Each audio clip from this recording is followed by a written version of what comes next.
making biogas happen, and I'm here representing Indian Federation of Green Energy to share you our India story, how India is trying to make biogas happen.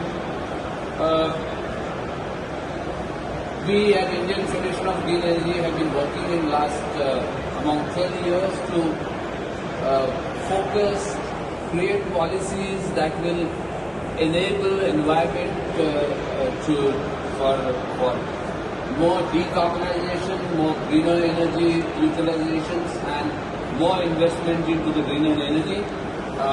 We have been working with governments, Ministry of Petroleum, Ministry of Renewable Energy,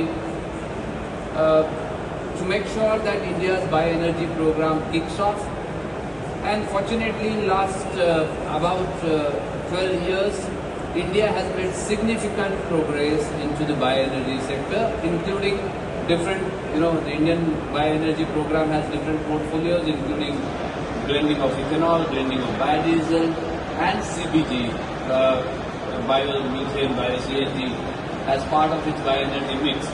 So India has made good amount of progress. Can we have the presentation? Okay, sorry. I'll straight away go to,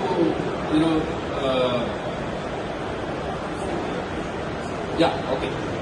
So I'll straight away go to the bioenergy mix that India is utilizing. As you will see, we have a combination of energy mix, and among that energy mix, renewable energy is contributing around 223 gigawatt. And in last 10-12 years, India has been able to significantly progress to almost 5% of that renewable energy mix, which is generated through biomass. And as I said, biomass has various aspects.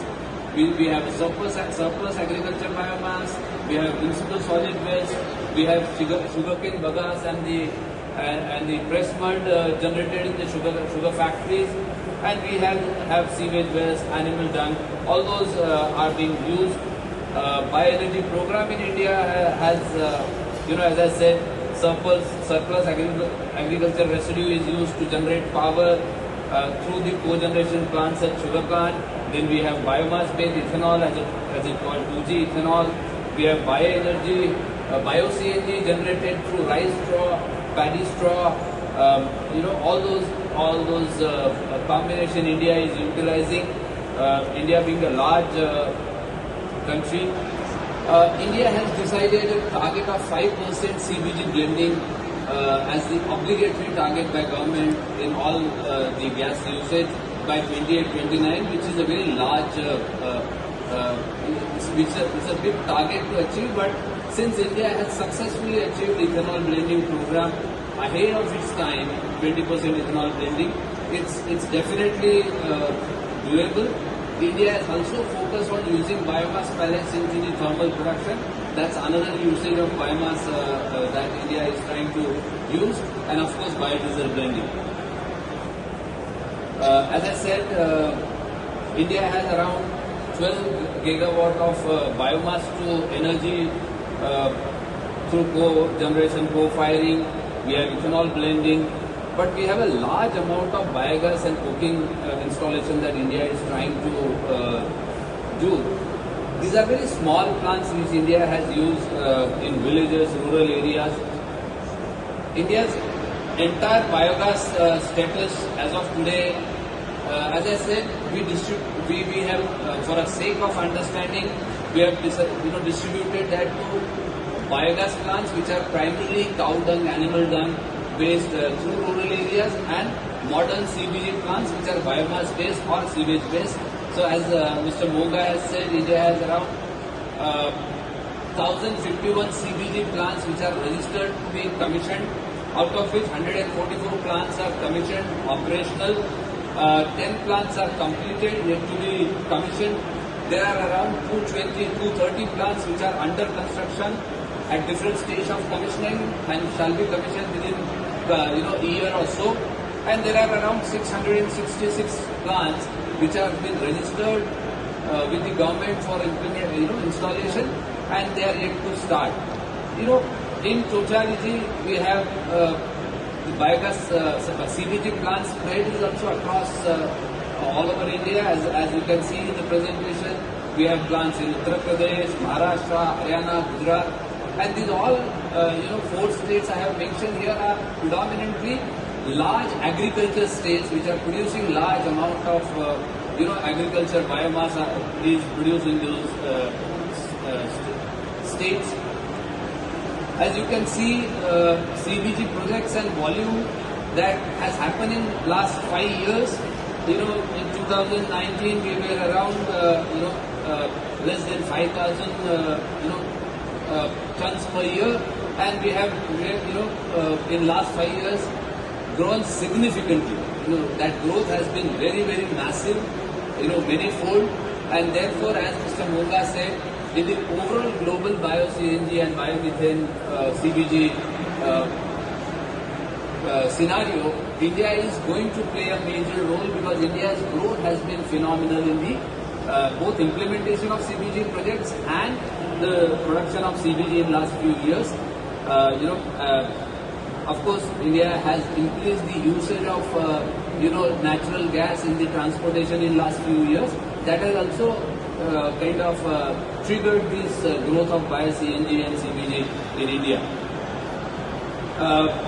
To give you a perspective about how government has been quite proactive, and with government's proactive initiative, India's bio-CNG program, as the program suggested by WBA, Making Biogas Happen, is happening because Indian government started looking at it seriously in 2018. India first launched, Government of India, Ministry of Petroleum first launched a Sakat scheme, which was to kind of a scheme which was incentivizing putting up the CBG plants and government's procurement of the CBG plants and various incentives.